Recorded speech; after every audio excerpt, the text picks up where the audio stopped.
જય જલેબી હનુમાન દાદા. આ છે માંગરોળના જલેબી હનુમાન દાદા.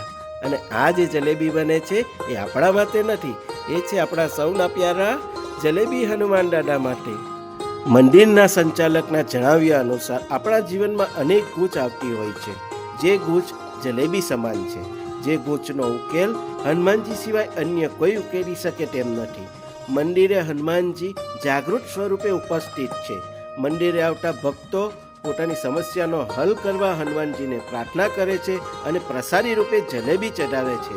વિદેશ જવા માંગતા હોય તેવા ભક્તો કે જેમને સંતાન સુખ ન મળતું હોય તેવા ભક્તો મોટી સંખ્યામાં આવી હનુમાનજીની માનતા રાખે છે અને પ્રસાદી રૂપે જલેબી ચડાવે છે. અહીંના હનુમાનજીના વિઝાના હનુમાનજી તરીકે પણ ઓળખવામાં આવે છે. તો બોલો જય જલેબી હનુમાન દાદા.